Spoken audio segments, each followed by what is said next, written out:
Welcome into Sportsmemo's betting podcast for August 19th. It's Monday. That means Teddy covers NFL opening line report. Teddy, happy Monday.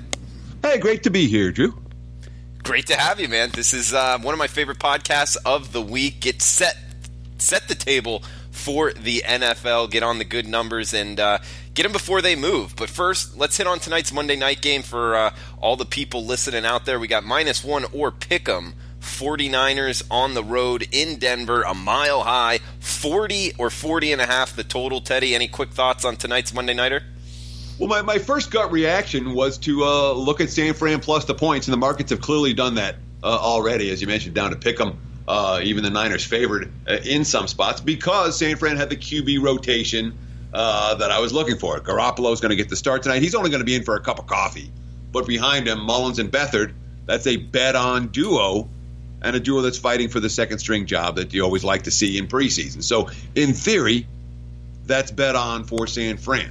And I think the markets are certainly reacting to that situation, as well as the fact that, the 49ers, Shanahan left 31 players out of the opener, and many of those guys, again, are going to be in tonight, but at least for a cup of coffee. All that being said, the reports out of the joint practices were that Denver dominated in the trenches.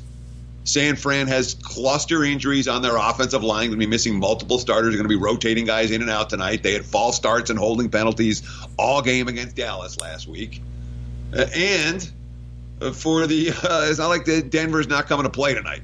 With Flacco and Locke, obviously going to be getting ample playing time here. But also Hogan, who's the type of veteran that we like in the preseason. And this quote from Vic Fangio, in my mind, is a bet-on quote. Quote, we got to get ready to go. The season's not waiting. We got to get oiled up and ready to go quickly. We're 3 weeks away and time's running short. That's a bet-on quote.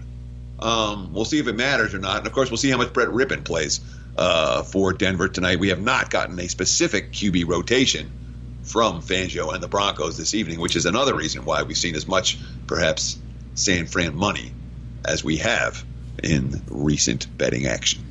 Brett Rippon, the Boise State Bronco, becoming a Denver Bronco, Teddy, and could be a betting scenario here in the NFL preseason. But let's open up the OLR, the opening line report, starting on Thursday night, 7 p.m. Eastern, 4 p.m. Pacific. 251, 252 on the rotation numbers. We're going to be going down the line here, hit on every game on the board, NFL opening line report style. We got the New York Giants at the Cincinnati, baby. -1, -1.5, 42.5 the total, Teddy. What are you thinking here for the Giants and Bengals? And again, the purpose of the opening line report every Monday morning is not to thoroughly handicap the games. Yeah, I'll give you my opinions. But the goal is to know what games do we want to bet right away and what games are we going to wait for later in the week, depending on which side we like. Okay, so that's the goal of this podcast. Where's the line going to move? Why is the line going to move? Can we predict these line movements before they happen and then get our bet down at the absolute best time? So this is a game in which, the Bengals have looked awful. They have not looked good in their first two preseason games. First stringers, second stringers, third stringers. Now, back home in week 3, the market's saying they're supposed to win this game. All that being said, the Giants have played with a sense of urgency this August. We saw it again last week. Certainly from a QB rotation standpoint, the markets are liking the G-men. We'll see how much playing time we get. Eli Manning led the team on a touchdown drive last week. So did Daniel Jones. That duo likely to get the lion's share of playing time for the Giants this week. But depending on Eli, again, if Eli only plays a little bit, we could see Cincy money here. It feels like the markets look at this as a Cincy spot. Teddy, we got Washington, Atlanta up next, seeing -2.5 Redskins laying in this one. This one in Mercedes-Benz Stadium there in Atlanta, 41.5 or 42 being the total. Yeah, and again, this is one where we've already seen a little bit of Redskins money come in because nobody wants Atlanta. And by a little bit, I mean a fair bit. The money has already shown for the Redskins. Why? We have Dan Quinn now, who went from 0-11 to 0-12 in his last, against the spread, his last 12. No, that's straight up. I'm sorry. In his last 12 preseason games, we haven't seen any indication that the Falcons care about winning. And the Falcons were in an optimal spot to win against the Jets last Thursday, a Jets team that was playing basically without anyone healthy in the secondary. And Dan Quinn still wasn't all. I mean, Atlanta outplayed the Jets in that ballgame. They did commit turnovers, but we didn't see any sort of sense of urgency from the Falcons that showed that they care about winning. The market's reflecting that here. Teddy, we got Baltimore, Philadelphia up next, seeing the Ravens -3.5 or -4, mostly fours out there, 36.5 the total. Actually, we have Carolina, New England next, but we can go to Baltimore, Philly first. And this has been, we can't record the pod at 6 a.m. But I get up usually. I'm at my desk between 6 and 6:30 most mornings, and I'm at the desk this morning, and I'm seeing the Eagles favored like 2.5, and I'm like, this is a really dumb line. I better bet this right now. And I circled it as this is the we go line move alert, urgent. Well, unfortunately, in the few hours between when I woke up and when we recorded this podcast, the lines moved to touchdown. Philly -2.5 to Baltimore -4. It was a really bad line at the open. I was stunned at that line at the open. Carson Wentz isn't going to play for the Eagles. I don't know who the Eagles are going to go with this week. Might be McCown, who they just signed this past week. But from all indications, there's going to be no Wentz. And Harbaugh blitzes, and Harbaugh's blitzing means that the Ravens have been the single best point spread team in preseason, along with Minnesota, over the last 5 years. Harbaugh cares, and the markets have already shown that huge line move towards Baltimore already this morning. All right, Teddy, good stuff, man. Yeah, that's a big line move. And the game I skipped over, we got Carolina, New England. It looks like the Pats -3, 41.5 or 42 the total. Yeah, I haven't seen a whole lot of urgency from Carolina yet. Maybe we'll see some this week for New England. But I'll tell you what. I got to give a guy credit where credit is due. You know me. I watch preseason football. I watch preseason football every year. And I was trying to think after Stidham led the Patriots on a 99-yard touchdown drive to win the game and cover the spread in the fourth quarter at Tennessee, where that game played out exactly like I thought it was going to play out, where Tennessee, Mariota got a touchdown and Tannehill got a touchdown and the Titans were in control. And then Stidham comes in and leads a 99-yard touchdown in the fourth quarter. I don't remember losing a preseason bet like that. I'll give Stidham credit. He played great. And the market's certainly reflecting that here with New England. 3, I do think this line has the potential to go to 3.5, depending on how much we see Brady play, if we see Brady play. But, certainly this is the week where Belichick tends to give his starters the most playing time. Teddy, we got the Green Bay Packers at the Oakland Raiders up next, 40 being the total. Seeing it move from pick'em to as high as 2 right now. That's the Packers laying on the road. Yeah, and, obviously we expect to see Aaron Rodgers this week. Although it's interesting to note, Rodgers got scratched with back tightness right, in the hour before Baltimore. And then, of course, the Ravens rolled him. Green Bay was never in the game, 26-13 final. But Rodgers' back spasms became an issue only when it became clear that Baltimore was going to blitz in that ballgame. Well, the Raiders have been blitzing. So we'll see how much Aaron Rodgers gets here. And, boy, I'm not liking the reports I'm reading out of Green Bay right now. I'll tell you that. Not at all. But, one would think that the Packers, who are lined as a playoff caliber team, versus the Raiders that are lined as a 6-win team, in week 3, where the starters play against the starters for an extended stretch, we're already seeing the market support for Green Bay. We may well see more. Teddy, we got the battle for Florida up next. The Jacksonville Jaguars at the Miami Dolphins. Total of 35, seeing the Dolphins -1 or -1.5. This is a game I think I'm going to be at, Teddy, and it's NFL preseason. That means if you're going, the degenerate in me feels like I need to bet it. When should I bet it, and who should I bet on, man? A national TV game, man. It should be a lot of fun on Thursday night between two teams that have looked pretty bad. Jacksonville's looked awful, but we haven't seen anyone from the Jags yet. Literally. The Jags, they sat 30 guys week 1. They sat another 30 this last week. We really don't have a good idea of what Jacksonville's first-string offense and first-string defense is going to look like yet, because they haven't been on the field.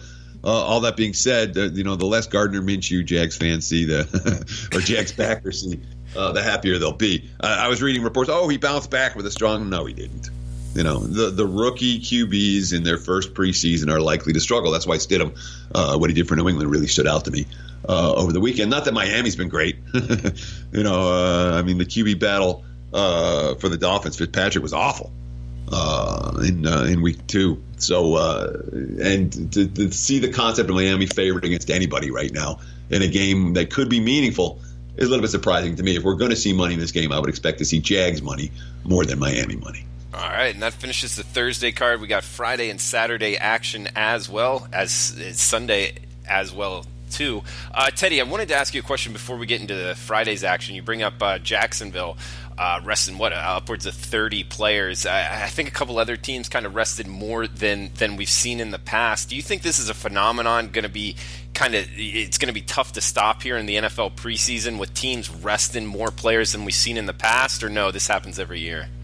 No, it's more now. And I mean, the coaches are clearly saying we don't need 4 preseason games anymore. When you talk about the next collective bargaining agreement, I would anticipate that we won't have 4 preseason games in the future. Whether it's an extra wild card game, whether it's an extra regular season or 2 extra, regular season game or 2, whatever it ends up being, the days of 4 preseason game appear to be numbered. And the new progressive coaches are all saying, we like the joint practices. We like the joint practices. We're getting the same results, better results out of the joint practices. We get to script it, et cetera, et cetera. As a bettor, this is great news, because any coach that says, I'm not going to show up, I don't care about the preseason, becomes an immediate bet against in any situation where they're going against a team that doesn't share that same philosophy. The clients and I cashed a ticket betting against the Chicago Bears this past weekend using that exact strategy. Where the Bears, it was very clear that Matt Nagy didn't care one iota about that preseason game. And it showed on the field, and the Giants won and covered relatively easily. And those are the type of bets that we like, because they're easy. And the coaches tell you they're going to be easy. And you get right side winners out of them. So this is a phenomenon that I like as a bettor very much, Drew. And we'll look for as many opportunities as we can to take advantage of that this weekend. And Teddy, another question I wanted to ask you real quick, because people ask me this all the time, and I'm not 100% sure on the answer. If you just walk up to the counter in Vegas, of course, depending on the sports book, what are the limits in the NFL preseason compared to the NFL regular season? Oh, much lower. The limits are much lower. We're talking about 1,000, 2,000, 3,000. I don't even know if you can get 5 dimes down on an NFL preseason game in Vegas. You can if you go from book to book, but whereas in the regular season you can get down pretty much as you want. The books will take 10 grand, 20 grand. They don't care. The NFL lines are tight. They're not worried about it. The preseason lines and that's why you see again a game that we just talked about with this. With it's been a 6.5 point line move this morning. The amount of money that it took to move that this morning was probably the moral equivalent of how much it would take it to move a point in the regular season. You know what I mean? Much less money is going to move these lines, and these lines are going to move much quicker because the markets are much smaller in August than they will be in September. Great explanation, Teddy. We got Friday's action. Cleveland at Tampa Bay, seeing the Browns minus 2.5, total of 43, Teddy. Yeah, we can put this in emergency betting alert because the money's coming in on Cleveland right now. This line's going to 3. And the Browns, I'll tell you why. Number one, the Bucs have looked pretty awful. I shouldn't say that, but the Bucs first stringers have looked pretty awful. Their back has moved the football around a little bit. But very clearly, the Browns in what do you want in the preseason? You want a team that blitzes, and you want a team that's taking shots down the field on offense. And the Browns, doesn't matter who's been quarterback. Gilbert's been in there. The AAF veteran. He's been great in the second half of these games. He was great in the first half the other day against Indy. But they're taking shots. That's the point. Is Cleveland's they've been aggressive offensive in terms of offensive game plan, no question. And of course, the Browns are a hot team, certainly in the public right now. And call me again. The wise guys don't like that. The wise guys are not in love with Cleveland. Call me a Browns believer, and obviously the marketplace already saying, watch out for Cleveland this week as a team that's chucking downfield against a defense that hasn't been very good at stopping the pass. All right, the other game on Friday night, Buffalo at Detroit, seeing Detroit -1, Pick'em -1.5. Kind of some opinion on this line, Teddy. 42.5 the total. Yeah, it's still. I mean, this is just—it's not opinion. It's just the markets don't really know where they're going to go. Okay. They don't know if they're going to push Buffalo down or they're going to push Detroit up or just going to sit here in the middle. There hasn't been a lot of action on this game. Just get a little bit of Bills money, and I'm frankly not surprised we've seen Bills money. If you want to talk about one team that looked better than I thought they were going to do each of the first 2 weeks, that's Buffalo. Both sides of the football. But particularly the defense has been dominant. The defense has absolutely dominated their first two games. The first string defense, the second string defense. They've been the best unit on the field. And, I mean, Detroit's look how do I phrase this politely? They're not Miami. They're not Arizona. But they look like a team that isn't favored week one at Arizona for a reason. Lions look pretty bad early on, and that offensive line's just been decimated. So I would think the money has to come on Buffalo here, even though in theory it's a Lions spot. Teddy, talking about Arizona, we got Arizona here at Minnesota, 42 the total, seeing what Minnesota bumped up now to minus a touchdown favorites, and Arizona didn't look good. However, I don't know, you know, at some point, you would think offensively at least they'd get a bounce back with the talent they have, but heck, maybe not. I don't know. How are you seeing this one? Nope. The quote out of Kingsbury today is, "We are not going to show anything from our offense in the preseason." Wow. Nothing. That came out today. Where Kingsbury like, you guys, this isn't the offense we're going to run. We're just trying to get blocking schemes down and that sort of thing. If you've watched Arizona's first stringers play in the first 2 weeks, there is no way on earth you're going to make a bet on the Arizona Cardinals in this game. Their first stringers have been they've wiped off the field in each of the first two games. Offensive line couldn't block. Receivers couldn't get open. Defensive line couldn't get any pressure. Wide open pass catchers. Running backs in space. They were down 26-0 to the Raiders at halftime, and it wasn't that close. So to see this is 7 right now with Minnesota and Zimmer clearly showing, hey, Zimmer's clearly a guy that cares about August, and Minnesota's got a bet on QB rotation. They got things to prove on the offensive side of the football. So I'm not surprised the early money has come on Minnesota in this ballgame, and I wouldn't be surprised at all. I don't think it goes above 7, but it might. Stranger things have happened. All right, guys, and we're talking with Teddy Covers, who's absolutely killed it here in the NFL. 63% NFL preseason this year alone, 178 and 128. That's 58% in the NFL the last 4 years. Coming off of last year, 62%. So absolutely killing the NFL. Also college football. Don't want to forget about that. He had 55%, which is not bad at all. And we'll do a special coupon code for this podcast available for the next 48 hours. Huge discount here, guys. We got SM half. That's SM as in Sportsmemo, but just SM half. No spaces in there. And that will take half off his NFL and college football full season price. It's just under $1,300. So just under $700. You'll get every play from now throughout college football national championship, Super Bowl. That includes the prop package. You'll get his NFL season wins total as well with all the write-ups in there. So check that out at sportsmemo.com. And for this podcast only, SM half at checkout will take half off his NFL and college football full season package. Teddy, let's head down the line here. We got Chicago at Indianapolis, 40.5 the total. Indy -3. Now this is really interesting because I was just talking a few minutes ago about Nagy doesn't care. All right, now week 3 in theory is supposed to be the walkthrough. The markets are saying we don't know. Indy -3 is the appropriate line if Chicago is showing up in some way. If Chicago's going to do like they did last week and, Nagy's going to script 60 plays for the first-string offense against the second-string defense and 60 more for the first-string defense against the second-string offense, and then go, yeah, well, the game is what it is. This line can only go up. But we don't know for sure that Nagy's going to do that just yet. Teddy, next game up, we got, where we at? Houston, Dallas, battle for Texas, 40.5 the total, 1.5 Cowboys laying at home. Yeah, I mean, the Cowboys survived in advance against the Rams this past weekend. Cooper Rush leads the all-important second half touchdown drive, the only touchdown drive of the second half, a game that was pretty ugly. Garrett doesn't seem to care all that much. O'Brien doesn't seem to care all that much. Basically, the early betting markets have done nothing on this ballgame. One book opened 1, another opened 2.5. Now we're sitting at 1.5, which is right in between them. I haven't seen a whole lot of action on the total in this ballgame yet. I mean, so far, there's been very, very little movement here, and understandably why. Garrett's not necessarily a coach who you want to be laying points with in August. It's been a really weird preseason for Dallas. They're out in Oxnard, obviously, and then out in Hawaii. So they've been away from home a long time. We'll see what the attention level is and attention to detail is throughout practice this week. Maybe give us a better assessment about where this number is going to go. No initial surge in the markets on this one. Yeah, interesting travel spots here. NFL preseason. Hey, Teddy, the Saints were playing at L.A., right, last week? Yes. Yeah, so we're seeing the Saints here just coming off the at L.A. trip.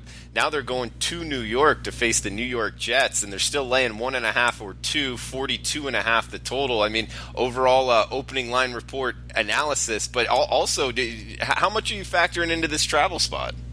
None. Okay.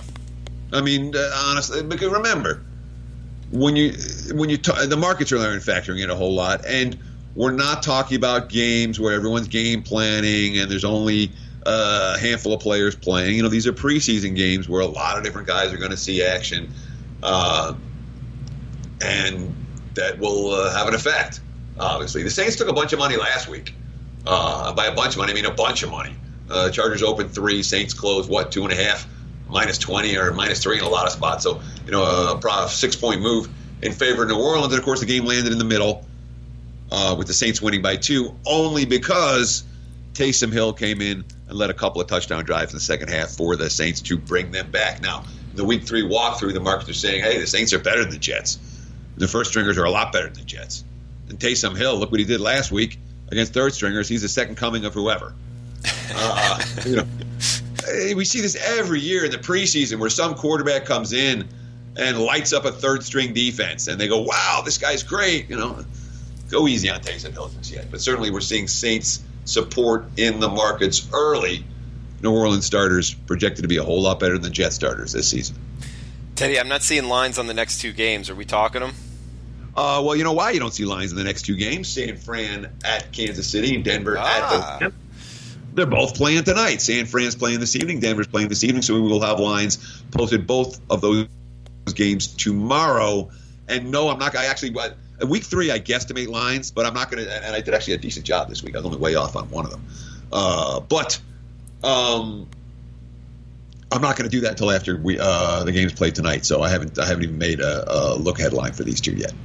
So, no, we're not going to go deep into San Fran, KC, and Denver, L.A. just yet. Let's talk the nightcap on Saturday night. We got the L.A. Chargers, not to be confused for the San Diego Chargers, laying 1 to 2.5, 41 the total, Teddy.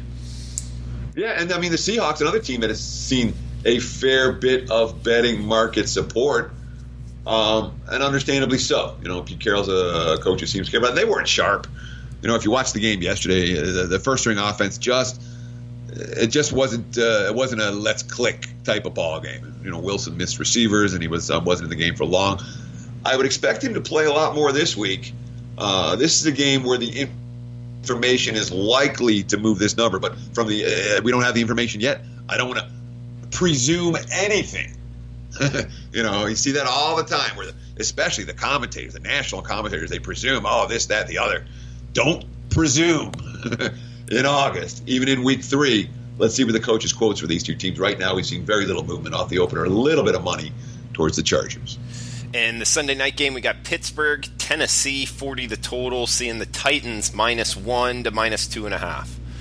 Yeah, it was 3 at the open. I'm like, boy, Steelers shouldn't be +3 here. And, of course, now they're not anymore. This is one of those games where, unfortunately, again, this is real.